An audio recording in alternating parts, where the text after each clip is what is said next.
Quick SSC की इस विशेष प्रस्तुति में आपका स्वागत है।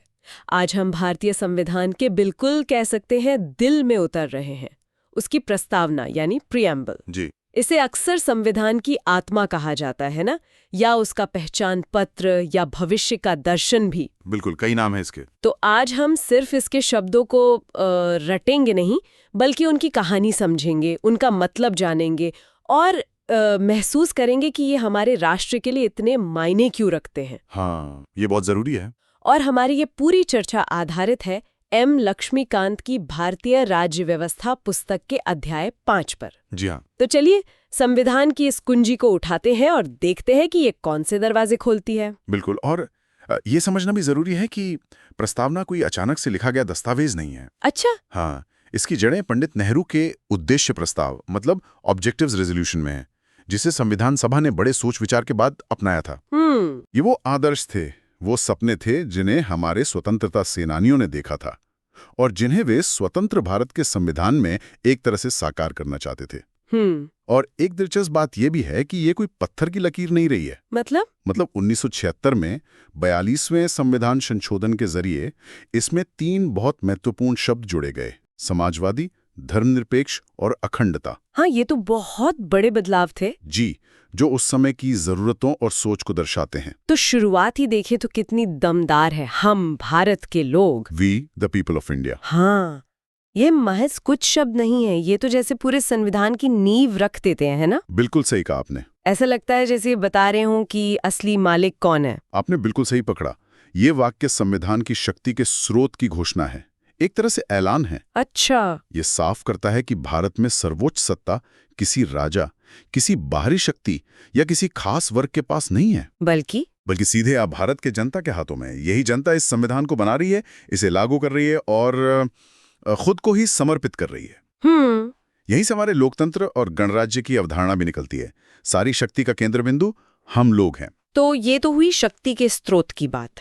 अब प्रस्तावना आगे बताती है कि हम भारत के लोगों ने भारत को कैसा बनाने का संकल्प लिया है। हाँ, बिल्कुल। यानी भारत का स्वरूप, उसका नेचर क्या होगा, नेचर ऑफ इंडियन स्टेट जी। और इसमें पहला शब्द आता है संप्रभु, सॉवरन। सुनने में थोड़ा कह सकते हैं भारी शब्द लगता है। बिल्कुल। पर इसका असली मतलब क्या है? हाँ, लगता तो है, पर संप्रभु का सीधा और सरल मतलब है पूर्ण स्वतंत्रता, पूरी तरह से आजादी। अच्छा। भारत अपने आंतरिक और बाहरी मामलों में किसी भी बाहरी शक्ति के अधीन, ये उसके नियंत्रण में नहीं है। मतलब हम अपने फैसले खुद लेंगे। बिल्कुल, हम अपने फैसले खुद लेने के लिए स्वतंत्र हैं। देखिए, 1947 से पहले हम ब्रिटिश डोमिनियन थे, यानी कुछ हद तक ब्रिटिश क्राउन के अधीन थे। हाँ। लेकिन संविधान लागू होते ही हम पूरी तरह संप्रभु बन गए। हम अपनी विदेश नीति खुद तय करते हैं, अपने कानून खुद बनाते हैं, बिना किसी बाहरी दबाव के। लेकिन एक सवाल कई बार मन में आता है। भारत तो राष्ट्रमंडल का सदस्य है, संयुक्त राष्ट्र का भी सदस्य है। हाँ, है। तो क्या ये सदस्यता हमारी संप्रभुता को मतलब कम नहीं करती? देखिए, ये एक आम दुविधा है, पर इसका जवाब है बिल्कुल नहीं। राष्ट्रमंडल की सदस्यता, जिसे भारत ने 1949 में जारी रखने का फैसला किया था, वो पूरी तरह से स्वैच्छिक है, वॉलंटरी है। हाँ। अच्छा। और ये ब्रिटेन के प्रति किसी भी तरह की अधीनता नहीं दर्शाती। इसी तरह यूएनओ की सदस्यता भी एक संप्रभु राष्ट्र के तौर पर लिए गए फैसले का नतीजा है। ये अंतर्राष्ट्रीय सहयोग के मंच हैं, हमारी आजाद फैसले लेने की क्षमता पर कोई रोक नहीं लगाते। भारत जब चाहे इन संगठनों से अलग हो सकता है, हालांकि शायद ऐसा करना व्यवहारिक ना हो। हाँ, वो तो है। पर मूल बात यह है कि हमारी संप्रभुता अक्षुण्ण है, उस पर कोई आंच नहीं आती। स्पष्ट है, बिल्कुल क्लियर। अगला शब्द है समाजवाद, सोशलिस्ट।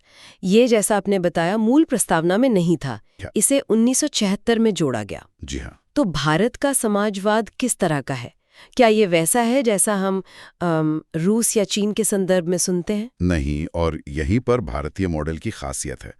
भारत का समाजवाद लोकतांत्रिक समाजवाद है, न कि वो वाला मतलब साम्यवादी या राज्य समाजवाद। अच्छा, तो इनमें फर्क क्या है? साम्यवादी समाजवाद में उत्पादन और वितरण के सभी साधनों पर राज्य का पूरा नियंत्रण होता है और निजी संपत्ति का लगभग अंत कर दिया जाता है। भारतीय मॉडल इससे अलग है। तो फिर ये लोकतांत्रिक समाजवाद कैसे काम करता है? इसका उद्देश्य क्या है? लोकतांत्रिक समाजवाद एक मिश्रित अर्थव्यवस्था मतलब मिक्स्ड इकोनॉमी के सिद्धांत पर चलता है। Mixed economy? हाँ, यहाँ सरकारी उद्यम यानी पब्लिक सेक्टर और निजी उद्यम यानी प्राइवेट सेक्टर दोनों साथ साथ चलते हैं। दोनों मिलकर देश के विकास में योगदान करते हैं। ठीक है। इसका मुख्य लक्ष्य सिर्फ उत्पादन बढ़ाना नहीं है, बल्कि गरीबी, भूखमरी, बीमारी, अशिक्षा और सबसे महत्वपूर्ण अवसर की असमानता को खत्म करना है। सुप्रीम कोर्ट ने भी इसे कई बार स्पष्ट किया है।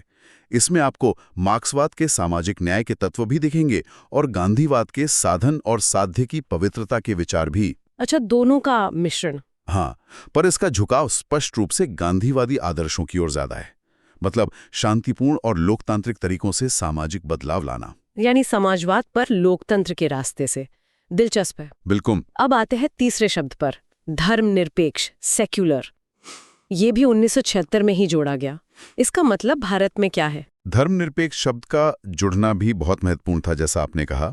हाँ। भारतीय संदर्भ में धर्मनिरपेक्षता का मतलब पश्चिमी देशों जैसा नहीं है, जहां धर्म और राज्य के बीच पूरी तरह से एक दीवार होती है, वॉल ऑफ सेपरेशन जिसे कहते हैं। अच्छा, तो हमारा मॉडल अलग है। हाँ, भारत का मॉडल सकारात्मक धर्मनिरपेक्षता का है, पॉजिटिव सेक्युलरिज्म। पॉजिटिव सेक्युलरिज्म, वो क्या होता है? इसका मतलब है कि राज्य का अपना कोई आधिकारिक धर्म नहीं होगा और राज्य सभी धर्मों का समान रूप से आदर करेगा और उन्हें समान संरक्षण देगा। किसी भी धर्म के आधार पर नागरिकों के साथ कोई भेदभाव नहीं किया जाएगा।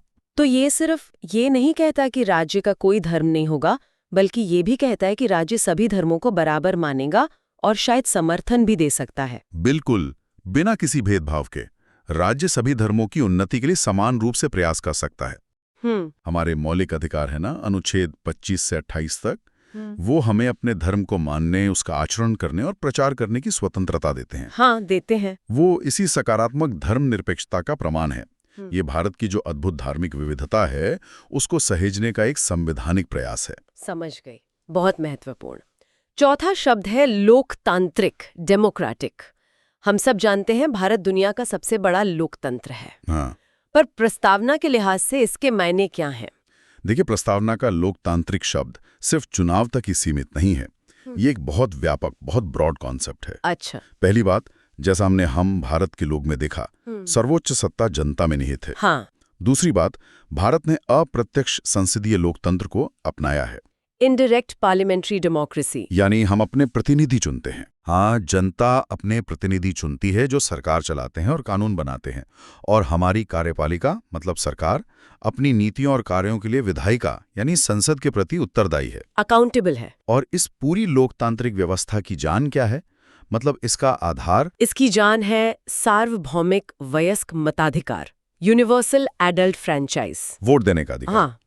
यानी एक निश्चित उम्र, जो अभी 18 साल है, उसके हर नागरिक को बिना किसी धर्म, जाति, लिंग, साक्षरता या संपत्ति के भेदभाव के वोट देने का अधिकार। अनुच्छेद 325 और 326 इसी अधिकार की गारंटी देते हैं। और ये सिर्फ राजनीतिक लोकतंत्र नहीं, बल्कि सामाजिक और आर्थिक लोकतंत्र की स्थापना का भी लक्ष्य रखता है, जैसा हम आगे न्याय समता में देखेंगे। तो लोकतंत्र सिर्फ वोट देना नहीं है? नहीं, बिल्कुल नहीं।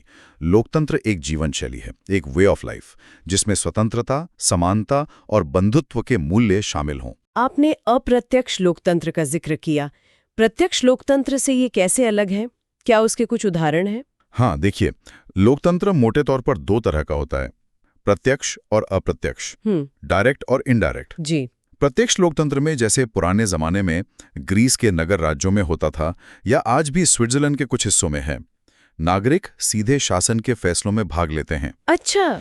इसके कुछ तरीके हैं, जैसे रेफरेंडम, मतलब कानून पर जनता की राय लेना, इनिशिएटिव, यानी जनता द्वारा कानून का प्रस्ताव रखना, रिकॉल, मतलब चुने हुए प्रतिनिधि को वापस बुला लेना, और प्लेबिसाइट, जो आमतौर पर किसी क्षेत्रीय विवाद पर जनमत संग्रह होता है। लेकिन भारत जैसे विशाल और इतने विविध देश में ये तरीके व्यवहारिक नहीं हैं। हाँ, मुश्किल होगा। इसीलिए हमने अप्रत्यक्ष या प्रतिनिधि लोकतंत्र चुना है, जहां जनता अपने प्रतिनिधियों के माध्यम से शासन करती है। समझ गए। और भारत की प्रकृति बताने वाला आखिरी शब्द है गणराज्य, रिपब्लिक। लोकतंत्र और गणराज्य में क्या फर्क है? कई बार ये कंफ्यूजन होता है। हाँ, ये एक बहुत अच्छा सवाल है और कंफ्यूजन होता भी है। देखिए, कई लोकतांत्रिक देशों में राष्ट्राध्यक्ष वंशानुगत होता है, हेरिडिटरी, जैसे ब्रिटेन में राजा या रानी। बिल्कुल। लेकिन गणराज्य में देश का मुखिया मतलब हेड ऑफ स्टेट हमेशा चुना हुआ होता है, चाहे सीधे तौर पर या अप्रत्यक्ष रूप से। और भारत का राष्ट्रपति चुना जाता है। हाँ, इसीलिए भारत एक गणराज्य है। लेकिन इसके दो और गहरे अर्थ भी हैं जो अक्सर नजरअंदाज हो जाते हैं। अच्छा, वो क्या है? पहला, राजनीतिक संप्रभुता किसी एक व्यक्ति जैसे राजा में नहीं बल्कि जनता में निहित है, जो हमने हम भारत के लोग में भी देखा था। हाँ? और दूसरा, किसी भी व्यक्ति या वर्ग को कोई विशेष अधिकार मतलब प्रिविलेजेस प्राप्त नहीं है। सभी सार्वजनिक पद, सभी पब्लिक ऑफिसेज बिना किसी भेदभाव के हर नागरिक के लिए खुले हैं। ये गणराज्य की सच्ची भावना है। बहुत खूब। तो ये थे भारत के स्वरूप को परिभाषित करने वाले 5 स्तंभ: संप्रभु, समाजवादी, धर्मनिरपेक्ष, लोकतांत्रिक, गणराज्य। जी। अब प्रस्तावना आगे बढ़ती है और बताती है कि इस संविधान के उद्देश्य क्या हैं, ऑब्जेक्टिव्स क्या हैं। हाँ।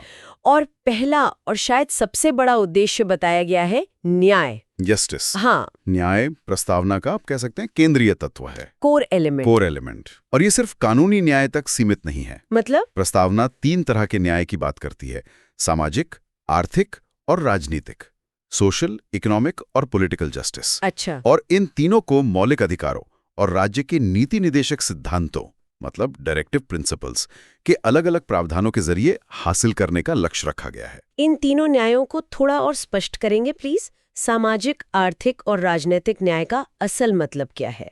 जरूर। देखिए, सामाजिक न्याय का मतलब है समाज में किसी भी व्यक्ति के साथ जाति, रंग, नस्ल, लिंग, धर्म या जन्म स्थान के आधार पर कोई भेदभाव न हो। हर किसी को समान मानवीय गरिमा मिले, ह्यूमन डिग्निटी। आर्थिक न्याय का अर्थ है कि आर्थिक कारणों से किसी के साथ भेदभाव न हो।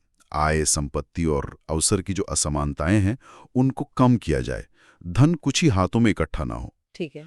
और राजनीतिक न्याय का मतलब है सभी नागरिकों को समान राजनीतिक अधिकार मिले, वोट देने का अधिकार, चुनाव लड़ने का अधिकार, सरकारी नौकरियों में जाने का अवसर और अपनी बात सरकार तक पहुंचाने का समान अधिकार। अच्छा। हमारे मौलिक अधिकारों में जो समानता का अधिकार है ना, अनुच्छेद 14 से 18, वो इन्हीं न्यायों की नींव रखता है। बिल्कुल। न्याय के बाद अगला महान उद्देश्य है स्वतंत्रता, लिबर्टी। आजादी। जी, liberty.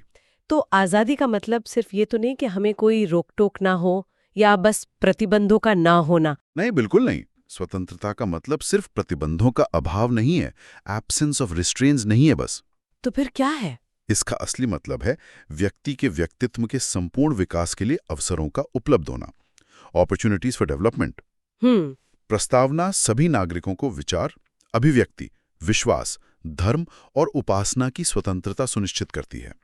Freedom of thought, expression, belief, faith and worship. और ये हमें मौलिक अधिकारों में भी मिलते हैं। हाँ, हमारे मौलिक अधिकार खासकर अनुच्छेद 19 इन्हीं स्वतंत्रताओं की गारंटी देते हैं।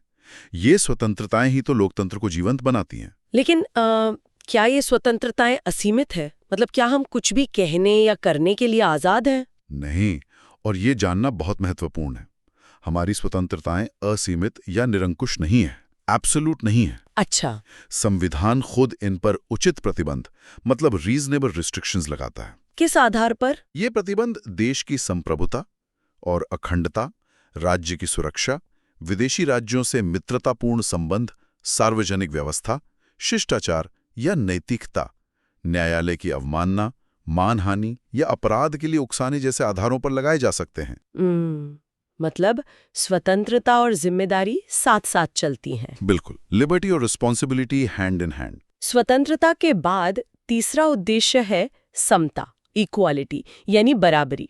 ये किस तरह की बराबरी की बात करती है प्रस्तावना? समता का अर्थ है समाज के किसी भी वर्ग के लिए खास सुविधाओं या विशेष अधिकारों का ना होना, एब्सेंस ऑफ स्पेशल प्रिविलेजेस, और सभी व्यक्तियों को बिना किसी भेदभाव के उन्नति के लिए समान अवसर उपलब्ध कराना, एजुकेट अपॉर्चुनिटीज फॉर ऑल। ठीक है। प्रस्तावना सभी नागरिकों को प्रतिष्ठा और अवसर की समता मतलब equality of status and opportunity प्रदान करती है। इसके क्या अलग अलग पहलू हैं जैसे न्याय के थे? हाँ, इसके मुख्य रूप से 3 पहलू हैं: नागरिक, राजनीतिक और आर्थिक, civic, political and economic equality. अच्छा। हाँ, नागरिक समता तो मौलिक अधिकारों से सुनिश्चित होती है, अनुच्छेद 14 से 18 तक, जैसे कानून के सामने सब बराबर, अनुच्छेद 14। हाँ। धर्म, जाति, लिंग या जन्म स्थान के आधार पर भेदभाव का निषेध, अनुच्छेद 15। सरकारी नौकरियों में अवसर की समानता, अनुच्छेद 16। अस्पृश्यता का अंत, अनुच्छेद 17 और उपाधियों का अंत, अनुच्छेद 18। हाँ, ये सब बहुत जरूरी है। फिर है राजनीतिक समता, जो अनुच्छेद 325 और 326 से मिलती है। मतलब वोटर लिस्ट में नाम शामिल होने के लिए कोई भेदभाव नहीं और सभी वयस्कों को वोट का अधिकार। और आर्थिक समता? आर्थिक समता को हासिल करना ज्यादातर नीति निर्देशक सिद्धांतों का लक्ष्य है, जैसे समान काम के लिए समान वेतन। ये एक लक्ष्य है जिसे पाने की कोशिश करनी है। समझ गई। और इन सब महान उद्देश्यों को जोड़ने वाला धागा है चौथा उद्देश्य, बंधुत्व, फ्रेटर्निटी। हाँ, बंधुत्व, फ्रेटर्निटी। संविधान इसे कैसे बढ़ावा देता है? बंधुत्व का मतलब है हम सभी भारतीय नागरिकों के बीच भाईचारे की भावना, सेंस ऑफ ब्रदरहुड। और ये भावना राष्ट्रीय एकता के लिए बहुत जरूरी है। हाँ, बिल्कुल। संविधान इसे कई तरह से प्रोत्साहित करता है। जैसे एक बहुत महत्वपूर्ण तरीका है एकल नागरिकता, यानी सिंगल सिटीजनशिप की व्यवस्था। अच्छा, हम सब सिर्फ भारत के नागरिक हैं? जी, किसी प्रांत के नहीं, हम सब भारतीय हैं। ये भावना हमें जोड़ती है। प्रस्तावना कहती है कि बंधुत्व को 2 चीजें सुनिश्चित करनी चाहिए। वो क्या है? हाँ, 2 बहुत महत्वपूर्ण बातें। पहली, व्यक्ति की गरिमा, डिग्निटी ऑफ द इंडिविजुअल, यानी हर व्यक्ति महत्वपूर्ण है और उसका सम्मान होना चाहिए, हर इंसान की इज्जत। और दूसरी, राष्ट्र की एकता और अखंडता, unity and integrity of the nation. यहाँ भी अखंडता शब्द बाद में जोड़ा गया था। हाँ, अखंडता शब्द भी 1976 में 42nd संशोधन से ही जोड़ा गया था। ये देश को तोड़ने वाली ताकतों के खिलाफ एक मजबूत संदेश था। ठीक है। और हमारे मौलिक कर्तव्य भी है ना, अनुच्छेद 51A में, वो भी नागरिकों से सद्भाव और भाईचारे की भावना को बढ़ाने का आह्वान करते हैं। बिल्कुल। तो ये थे प्रस्तावना के 4 महान उद्देश्य, न्याय, स्वतंत्रता, समता और बंधुत्व। अद्भुत। जी। अब ये सवाल उठता है कि ये प्रस्तावना जो इतनी महत्वपूर्ण बातें कहती है, इसका कानूनी महत्व क्या है? मतलब लीगली ये कहाँ स्टैंड करती है? क्या ये संविधान का हिस्सा है? हाँ, ये एक बहुत ही दिलचस्प और कह सकते हैं बहस वाला मुद्दा रहा है। काफी समय तक इस पर क्लैरिटी नहीं थी। अच्छा। शुरुआत में 1960 का एक प्रसिद्ध केस है, बेरुबार यूनियन केस। उसमें सुप्रीम कोर्ट ने माना कि प्रस्तावना संविधान निर्माताओं के मन को समझने की कुंजी तो है, एक चाबी है उनके विचारों तक पहुंचने की। लेकिन कोर्ट ने कहा कि यह संविधान का हिस्सा नहीं है, it is not a part of the constitution. ओह, लेकिन ये स्थिति बदली है ना केशवानंद भारती केस में। वो तो बहुत फेमस केस है। हाँ, बिल्कुल।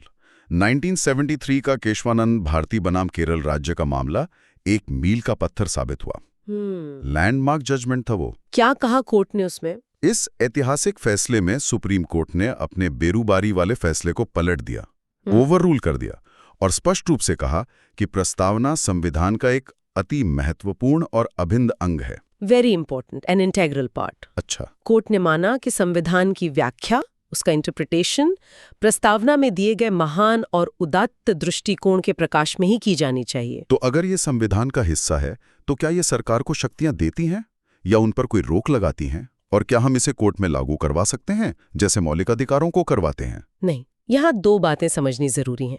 पहला, प्रस्तावना ना तो विधायिका यानी संसद या विधानसभा की शक्ति का स्रोत है, ना ही उनकी शक्तियों पर कोई प्रतिबंध लगाती है। It's neither a source of power nor a prohibition upon the powers of legislature. Okay. दूसरा, ये गैर न्यायक है, नॉन जस्टिशिएबल।